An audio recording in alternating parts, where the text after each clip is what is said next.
Hi, and welcome to another free.volous webisode. Happy New Year.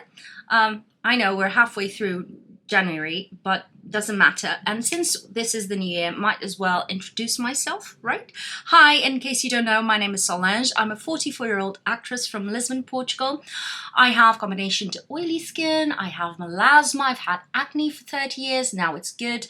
And I like beauty stuff. And since I once in a while buy beauty stuff, might as well sit down and chat with you about my very personal, very subjective experiences with those products. Will they suit you? I have no way of knowing, but I'll try to keep my videos as informative and complete as possible, which is the long form of saying I talk a lot. That's the gist of this channel, and if you're interested in more from me, I would consider subscribing, just because I'm one of those who didn't make it on YouTube and right now, I cannot afford at all to post as frequently and as regularly as YouTube deems worthy of then showing my content to people. So as soon as you click out, I'm out of your life forever, baby. Today, I'm going to go through my 2023 beauty favorites, and that's going to be a long one, of course. So I've divided it in three sections. So we'll have an overview with some personal context and some trends that we've seen in 2023. Then we'll have my skincare favorites, and finally my makeup favorites. I'll leave the timestamps down below in case you want to jump around. And know that these products are actually the products that I discovered in 2023, not necessarily some old favorites that I still rely on, nor new to the market necessarily in 2023. I am a normal. I don't get stuff sent for free, so I have to do it the classic way, you know, wish lists, checking them twice, looking for reviews and swatches, and then trying to make my choices as more likely to suit my wants and needs as possible, and still wait for shipping and save and wait for sales, that kind of stuff. So the old way. I nailed so many good choices this year that it would be impossible to fit everything in one video. So I chose the cream of the crop, but I left out some really amazing products. If you're interested in my runner-ups, so to say, just let me know in the comments below. So let's start this. Now, overview, trends and context. For context, it was the hottest year last year for a very long time in Lisbon. It started really early in early spring. It ended late autumn, even early winter. It was very hot, and I was just trying to keep my face stuck to my skull at all times. So I was limited in the time frames where I could try most of the products that came out last year, because everything was into a trend that my oily skin couldn't really handle most of the time. I had to rely on my trusty, you know, old favorites, and then when possible, when it got cooler and drier and my skin went back to normal, I was able to play with those things. All in all, my skin was pretty healthy this last year. I'm so happy with that. And aside from my melasma, which I have to handle with lasers and all that stuff, it was pretty steady, very healthy, acne-free, hydrated, none of those problems that some people have. And apart from a recent holiday sugar extravaganza, actually hardly any breakouts, which is incredible for me. Glow was all around last year, and so there weren't many products coming out catering to actually oily prone skin or anything like that. So again, limited options in that sense and less time to try those things out. Trends for skincare. I have my notes here, that's why I'm looking down. When it comes to skincare, I'm going more with my skin's needs than actual trends. But there's always some star ingredients that come out and subsets of products that become a bit more notorious. The main focus, I think, along with the glow last year, was the barrier repair, and I was all about it. I don't mind barrier repair ingredients in products. And I've seen also some pigmenting reducing products, but they're more targeted towards post-inflammatory hyperpigmentation and sunspots, which is not necessarily what works for melasma, which is basically nothing. So I was dabbling into some of those products, but not that much because I knew it was a limited result that I was going to get. I kept faithful to my core skincare. I didn't dabble with the main core treatment steps of my skincare. So Saatchi Skin Retinol, Geek and Gorgeous Vitamin C, Paula's Choice Antioxidant Serum, Dr. Suracle Essence for hydration, La Roche-Posay UV Immune 400 for when the UV rating was really high. Those were the things that never left my side. And Zit Sticker for, you know, those very heavy breakouts that I usually get. I didn't get that many. I used one box for the whole year, which was really nice.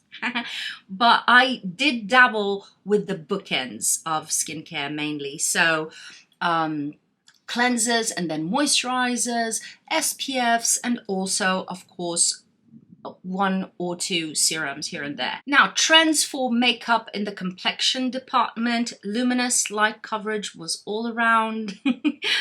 Skin tints and loads of concealers came out. Sadly, most of them did not launch in Portugal, and there's then a limitation to how I can choose the colors online and risk it. Again, money. So I couldn't try that many concealers last year. And regarding the foundations, because they were all targeting, almost all of them targeting the luminous effect, again, I was limited to when I could use those products. I still played with some. There wasn't much targeting long wearing products, things that handle your oils or that give you a bit more coverage. I'm usually into the medium coverage of things because that's my baseline and I can then shear it down or build it up.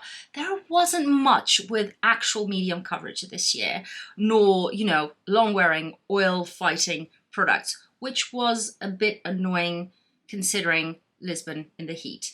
Now for the cheeks, all the glowy cheeks and all the blushes, and it was absolutely divine to see everything that came out in that kind of department.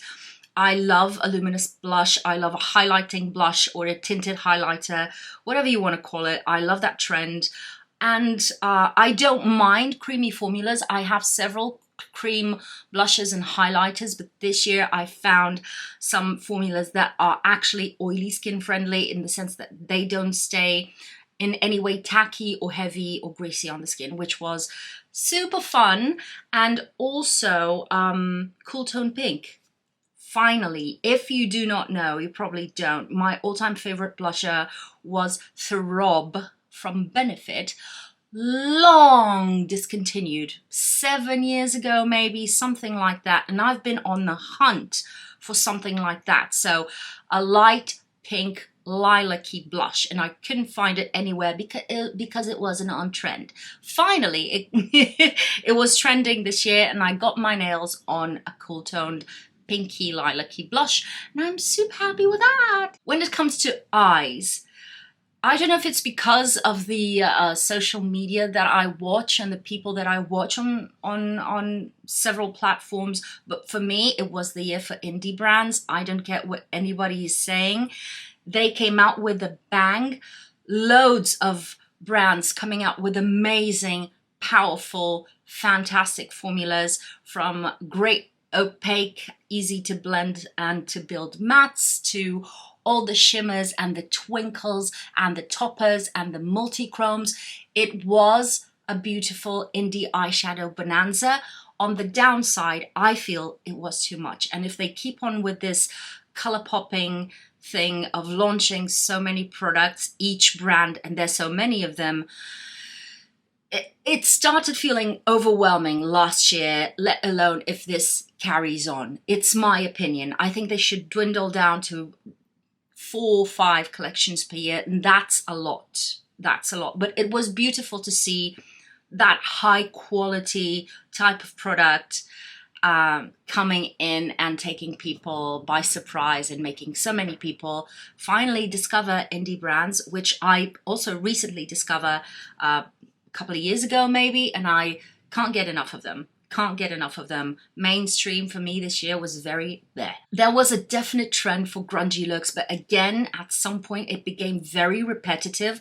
I love a grungy look. I love a moody look. I love my mustards. But it got a bit too same because everybody was making the same thing. There was a trend for cool undertones on neutral eyeshadows, which I like to see on others. Sadly, on me it looks bruised, so I can enjoy that kind of stuff.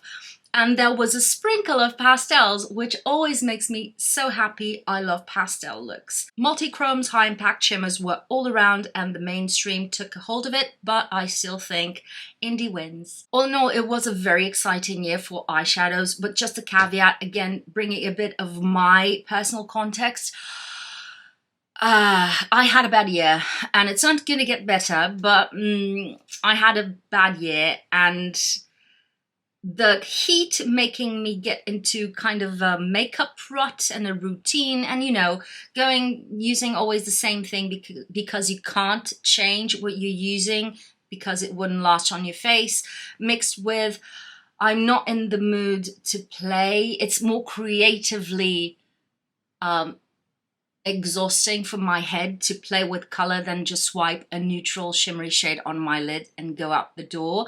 So although I wasn't a good girl with my makeup preset, especially when it comes to eyeshadows, and I got several palettes from last year, I wasn't able to play with them as much as I wanted. You know what I mean? So that's just a little note. For lips, lip tints finally made it to the mainstream. Welcome.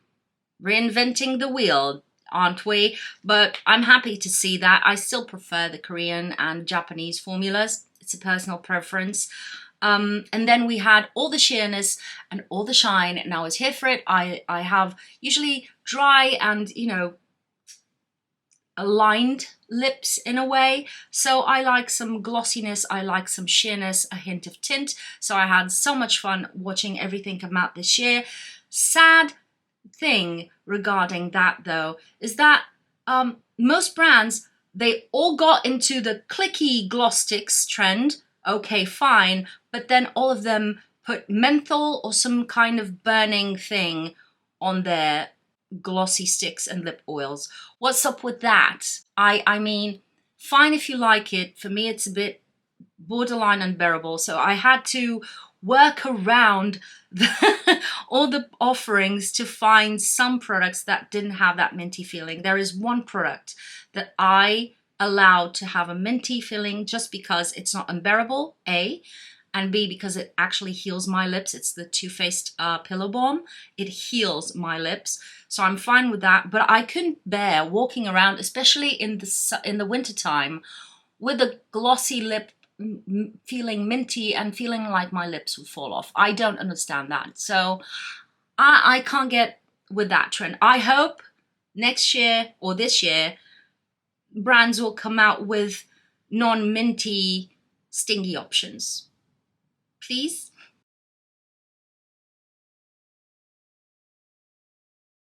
Now, let's jump into the actual favorites, shall we? Let's go into skincare. The first product I want to mention, I don't have it because I used it up, but I'm gonna repurchase it because it wasn't just my 2023 favorite cleanser, but it's also gone into, top shelf status. I need to have it at all times. I'm just finishing up something that I already had in my collection and using it up, and then I'll go back to the Geek and Gorgeous, what's it called? Mighty Melt Cleansing Balm. If you know Clinique Take the Day Off Cleansing Balm, you know this kind of formula. It's kind of a solidified coconut oil type of product that you pick up. It melts into a beautiful oil that is dense enough so it feels luxurious while massaging it. It's not too thin.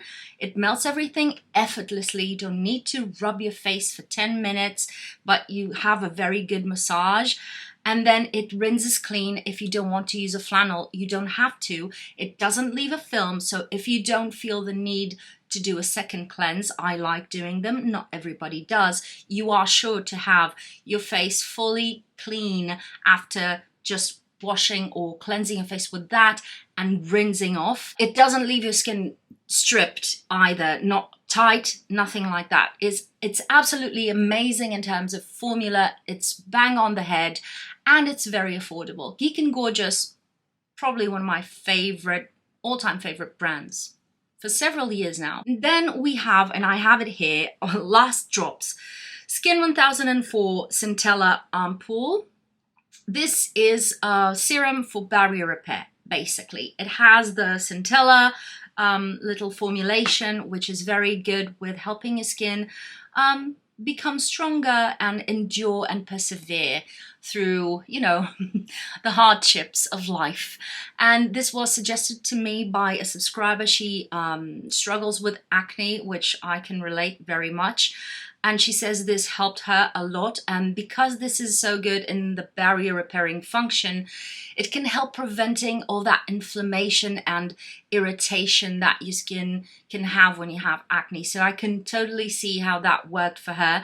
For me, it is a very liquidy, watery serum that sinks into the skin really readily, but it leaves it feeling plump and fresh and elastic without leaving any sort of residue.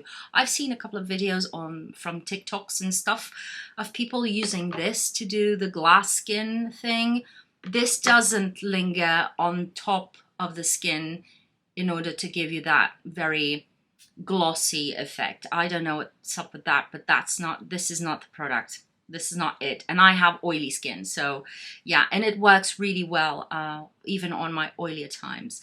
Next up, a moisturizer, and I chose the heavier version that they have, Happier Barrier by Geek and Gorgeous. This, again, barrier repair moisturizer. It has squalane, and something else I can't read because I don't have my glasses here, but it is so nice. I love Skintegra moisturizers. Those are a bit more the oily version of creamy, not in a bad way at all. I love them, especially in the wintertime when my skin is sensitized in some way. I have them all year round with me. This is closer to a water cream or a gel cream kind of texture, but it still provides all that cushiness, that nutrition, that nourishment that I want from a moisturizer. And this has been an amazing product also for buffering tretinoin. Really good, really good. My skin is enduring tretinoin a lot better from using this product. So star. I wanted to use this for a full year before I told you about it. This is the Ordinary Multi-Peptide Lash Serum and Brow Serum too. I don't use it on the brows, I use it on my lashes. The best way to describe this is if you apply this onto your lashes on a regular basis every evening. That's what I did. I feel like, you know how your lashes have a good few weeks and then they go a bit wee for a few weeks and then they go back. It kept them looking really good at their best for as long as I was wearing the serum. If I stopped using the serum, it just went back to feeling a bit more flimsy, shorter lashes, stuff like that. And then when I started using it in a couple of weeks, I felt like my lashes looked really as good as they can get. I'm not going to tell you they're going to look longer than you usually have them at their prime, nor thicker. It's just when you have a very good lash day, that's where you stay with this serum. When I stop using it, it loses effect. Just keep that in mind. I have some product left yet. I don't know how. I've been using this pretty steadily, but I forgot for sometimes a week straight. I forgot to use it, or a couple of weeks, and then I went back to it. But I bought it not November 2022. That's when I bought it, and I still have some product left. So I only need one once a year. If you use it on your brows, it will take up more. Next up, for the eyes, I've completely used it up. This is Skintegra Sphinx. This is a beautiful retinol eye cream, and this has the benefits of retinol, but then it has that really emollient and rich cream feeling. And because it's so well balanced in the formulation, I personally didn't get any irritation from the retinol, which has happened with some other before favorite eye retinol products that stopped working for me. This still works. I've used it up. I prefer this in the winter time, and I use it in the evening, of course. And then for daytime, where is it? For daytime, sorry, I can't take the sticker out of it. Can't be bothered right now. This is Suruwasu Ginseng Eye Cream. This is a delight. Thank you, Skin Minimalist, for the suggestion. This is absolutely phenomenal. This is a quite rich eye cream, but it does have some slow aging ingredients like the ginseng, but it doesn't have any photosensitive ingredients, so I can use it during the daytime. Again, it's on the richer side, but my under eye is always, it's not dry, but it looks like crumbled paper at all times. So it enjoys this kind of richness, but it doesn't stay oily or creamy or gross or thick under your eyes to the point where everything that you put on top of it looks either oily or that it breaks down a concealer or something like that. None of that. It works really well with makeup on top of it. So absolute favorite. I've mentioned before about this product that you can get the full size for a kidney, and then they have the minis for quite cheap. And if you buy, I don't know, this is 4 mils, I think. If you buy 5 minis, it's quite affordable. Quite affordable. So I don't get the gist of the full size. I'll keep on buying these. These come from Stylevana, so buy in advance before you need it. Buy it because it takes months to get here. Now, for sunscreen, the one that stood out the most for me this year is the, again, from Skin 1004. This is the Centella Hyaluronic Water Fit Sun Serum SPF 50. It is lightweight, it is lotiony, very similar to Beauty of Joseon in terms of the texture, maybe a bit thinner even. It gives a bit of a glow, but it sinks in. It works well under makeup, and it's great paired with the Ampoule serum. So a great pairing for a simple, you know, one and done routine in the morning. I've been loving this. I've been using this mostly, you know, autumn and winter time, almost out of it, but I've loved it all year round. Now, one that I use exclusively when it's colder and drier is the Ses Derma Azelaic RU Luminous Fluid Cream. This is an all-in-one for me. It's an exceptional product. This has azelaic acid and tranexamic acid, which target hyperpigmentation, which is great for me. So I have that treatment step cleared. It is very moisturizing and very hydrating, so that step is cleared, and it has the SPF on it. So if you apply this after cleanser, you don't need anything else. And if you struggle with hyperpigmentation, this could be a good one. Also, this has a quite luminous finish, similar, I'd say, to the Hygen primer from Natasha Denona, just the visual look of it. So it works beautifully. It doesn't pill at all on me, so it works really beautifully under makeup when you want that finish. It's a beautiful makeup primer.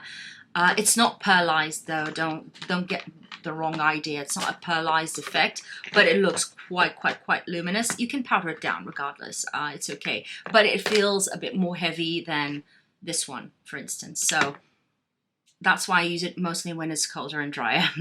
I use it alone or over a watery serum, and it sinks in about 5 minutes, and it doesn't feel heavy or sticky on the skin. Just a bit, I'd say, moisturized in a way, if it makes sense. Moving on to makeup. First thing, primers. The e.l.f. Gripping Primer. Finally tried it this year. Absolute favorite. If I want to expand the wear of my makeup, especially in the oily times, this is the one I'd go for. It is a gripping primer. It creates a film on your skin.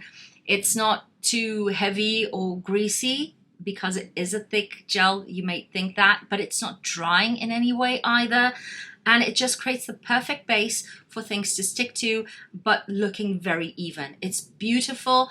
And again, I don't use this every single day. I use my sunscreens during the day, so I'm not going to use this. It's a waste. But if I want to go out, if I have a party, if I'm going dancing, that kind of stuff, special events, this is a product I used, and it actually improved the wear of my makeup. Next up, an eye primer. This is the Sigma eyeshadow base primer. I have it in the shade Ignite. It's a stick primer, and you just apply it onto your eyes, and it creates a beautiful base, especially if you're wearing very colorful makeup. It creates a beautiful canvas for your colors to pop.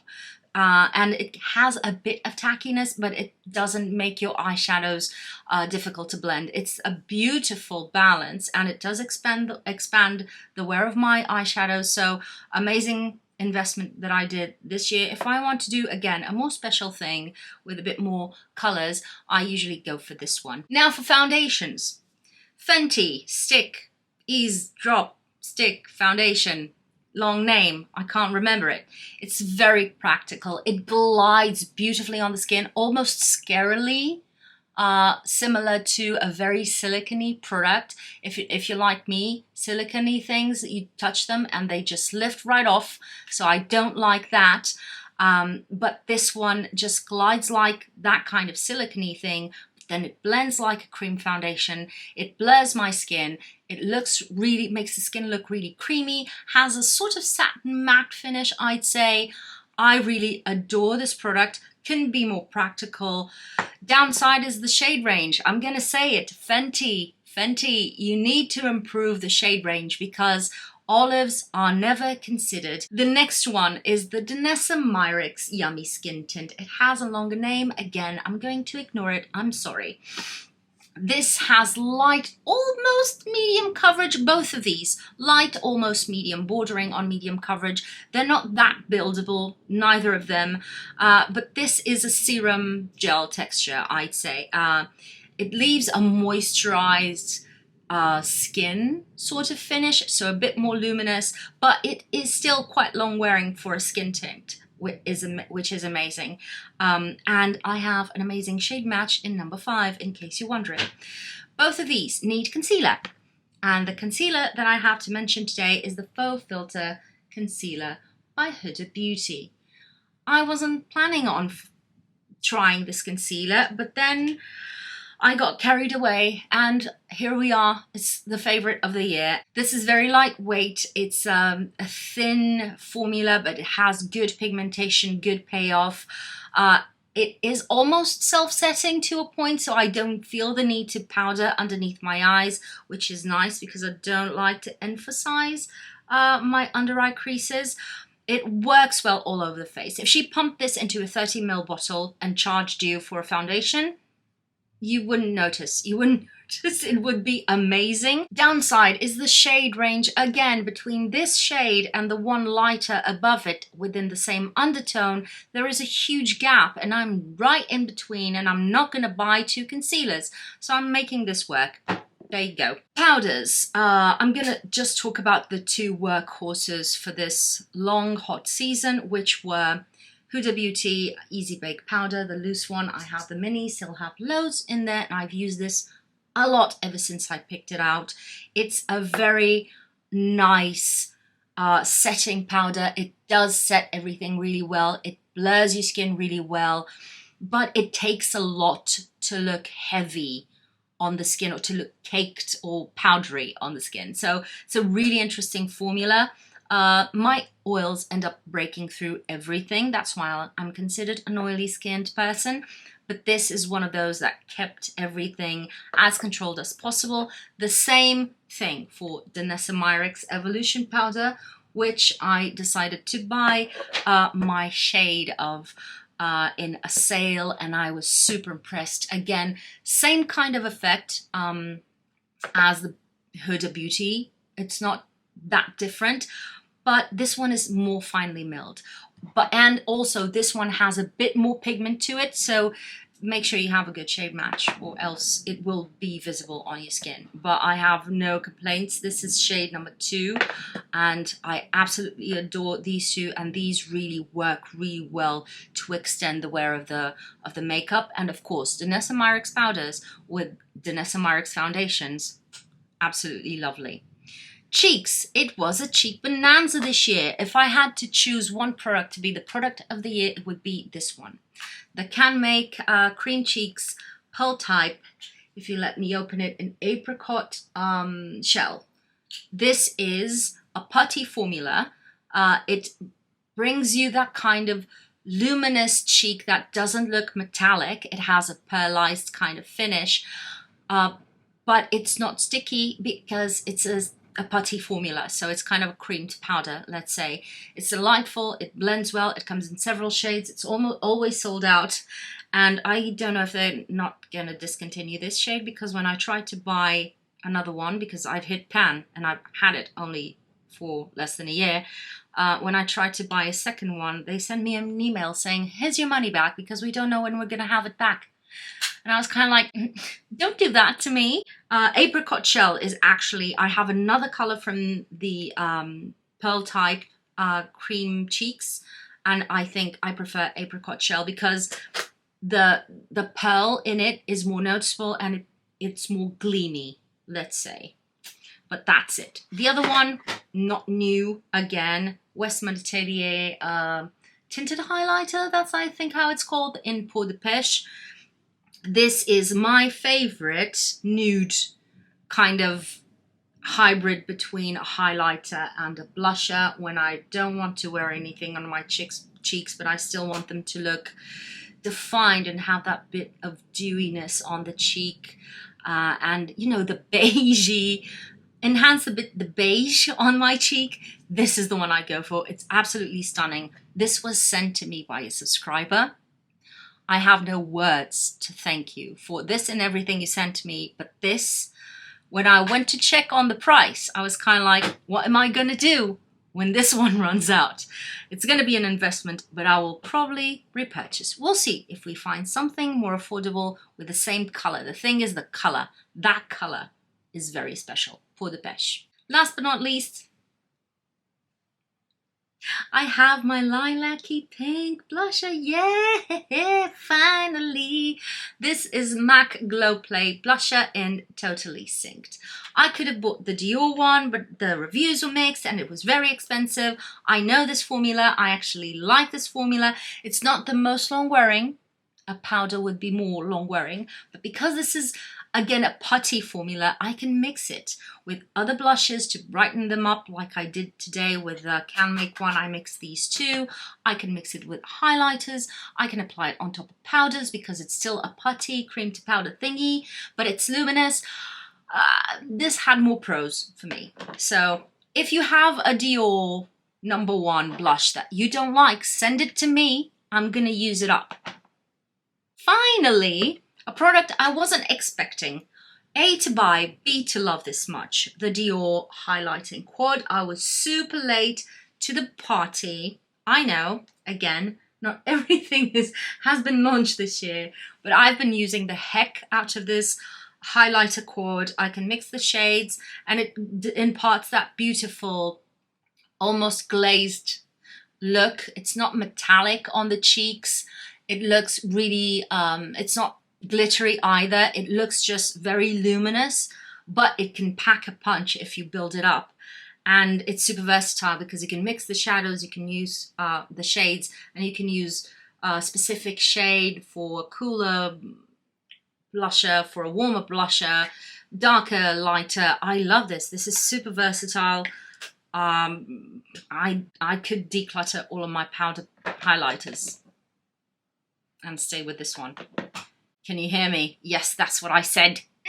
Next up, eyes, singles. Again, nothing new. I've mentioned both of these, so I'm not going to linger too much. First, the most underrated eyeshadow that nobody's talking about. This is the Moira Lucent Cream eyeshadows.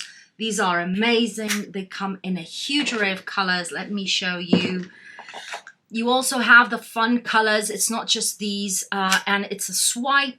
and you have those beautiful luminous lids that look a bit glossy, but it's a sort of putty formula close to the ColourPop, so it's not gonna crease or melt down or anything. It doesn't budge.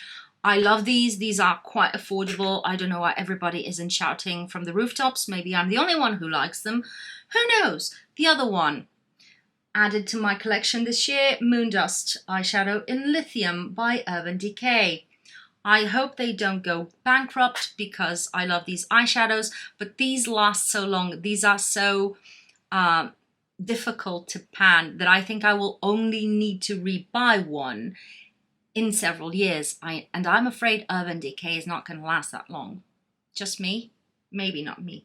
This gives me the perfect smoky eye with just one eyeshadow. It is browny, but it has that little green and some silver reflection that makes it look glossy. It's heaven. Now for palettes. The palette of the year for me was the Muse palette by Cosmic Brushes. The color story is absolutely stunning, and the formula from Cosmic Brushes is one of my favorites. So the mattes are gorgeous, the shimmers are gorgeous, the toppers are gorgeous. I have no words, absolute perfection. I've used this a lot, although you can't tell, but I've used it a lot. I have quite a light hand with eyeshadows, and I just big fan of Cosmic Brushes. I restrained myself so much and didn't buy either the blue one or the gothic one because I wasn't going to use them as much in terms of the whole color story, but I still want the blue one. Leave me alone.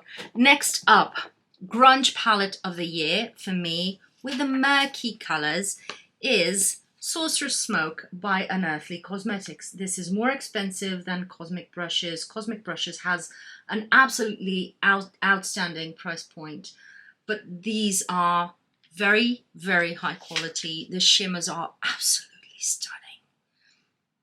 These are high shine. The mattes work beautifully. They blend so easily. Sorry, I'm gonna get a little towel here. This is absolutely amazing, and this for me is sort of within the Yucca palette realm. The only thing that is missing is the chartreuse color, the bright yellow to chartreuse color. But other than that, you have all the colors to get the same kind of looks with this one, if you're not into Natasha Denona anymore. Finally, best pastel palette of the year was the Sickly Sweet by Blend Bunny Cosmetics. I really wanted to try Blend Bunny, the same as with Unearthly. I waited for a sale. I'm so happy. I'm here for the pastels, not that much into I haven't even touched the deepest shades, but the pastels are amazing with so much white, and they don't look chalky on your eyes, but they don't blend to nothing either. It's a really tough balance to get, and this has managed to get it beautifully. So in love with the pastels on this palette. I'm just sad that they decided exactly with this palette to stop moving around the shadows instead of having those color coded lines or rows, and I was so sad because this kind of messes me up to find the color that I want. You know, I have that kind of brain. Let's skip mascara and eyeliner. I'm still using Tau 28. I can't find anything better than that, and nothing to notice regarding eyeliners or anything, or brows. Let's jump into lips. The first product I want to mention, first, I think it was my only matte / opaque lip product of the year, but this is not from a new to me formula. It's from a formula I already know and love, but it's a new color, and this is Echo Valley by Kaleidos, their lip clay liquid lipsticks. I adore this formula. It's not drying, it looks very blurring on the lips, it's matte but it's not heavy, it doesn't emphasize my lines, and you can blot it down to a very soft plushy kind of cloudy look and build them up. And this color, Echo Valley, is absolutely stunning because it is a murky kind of pinky brown, I'd say. That is not too deadening. So when, I'm sorry, I have yellow everywhere, but this color is not too deadening. I'd say it's not too cool tone, but it is a cool tone lipstick. The other one, nobody could care less. Nobody has any more patience for this brand, and they have reformulated this year. And I tried, or I bought this before they reformulated. So sad to see it. Here's for the archives. This is a Glossier Ultra Lip. Told you I was going to get some old ones over here. It was my first opportunity to try Glossier because they don't ship to the EU, and I loved the Ultra Lip. It is glossy, it is quite pigmented, but you can just sheer it out. It feels very balmy on the lips. I love everything regarding this, and the shade Caché, which is it's a warmer brown, I'd say. It's beautiful. It's beautiful. I don't know why they would go and change things, but they wanted to sell as clean, which is a marketing gimmick and nothing else at Sephora. So good luck to you, my chaps. Another product that I really want to mention, Amuse Dew Tints, I think that's what they're called. Yeah, the Dew Tints. These are amazing. I love lip tints. I love glossy lip tints that then leave a stain. When the gloss fades, there's still a stain in there. These are phenomenal. These last really well. These are buildable to a more opaque kind of color payoff, and they taste really nice. Those are the pros comparing to the Roman, say, lip tints. The cons, they're not as glossy. They feel slightly more drying, and the color selection is not as enticing as Roman. So there's pros and cons. I love this kind of product. They leave a stain, they look glossy on the lips for quite a good while, and then they fade beautifully, and they still leave some color on your lips for a good while. Last product is my most beloved discovery of the year. It's a glossy, again, a glossy stick that is not minty, the same as Glossier, and is very affordable. This is by Roman. Let me show you the full packaging before. Lasting Melting Balms. My friends, this is pure beauty. I'm gonna make a little bit of a color swatching thing for you and reapply. These feel like lip balms. They have a thickness to them, which I personally appreciate. They hydrate your lips so much. They're very healing. They feel so nice. And the Ultra Shine, these are far more shiny than the Glossier ones. These are so beautiful. I have some other colors coming in, and I've used so much of this already. It has a bit of perfume, doesn't bother me, but keep that in mind. They are not minty, and they look absolutely stunning. Stunning.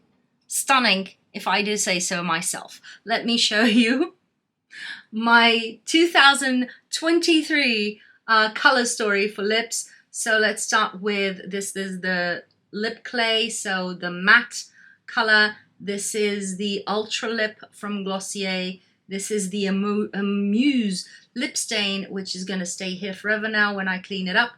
And this is the, can I show you the glossiness on this? This is the Roman gloss stick. Fabulous. Last product I want to mention, the Milk Pore Eclipse Spray.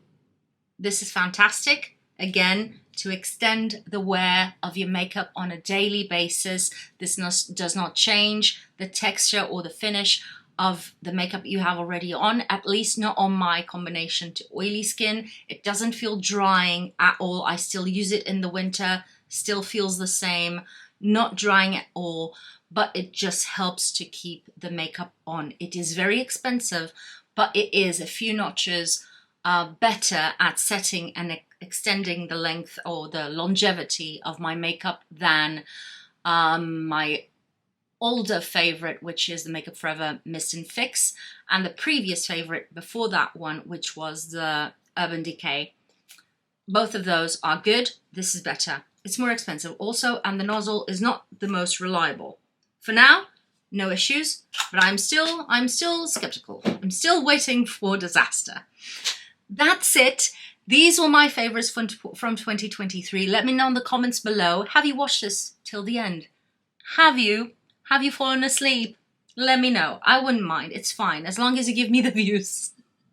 It's okay. It's fine. Let me know in the comments below what you want to see next from me. Subscribe if you haven't already. And as always, thank you for spending your time on me. And I'll see you on my next video. Bye.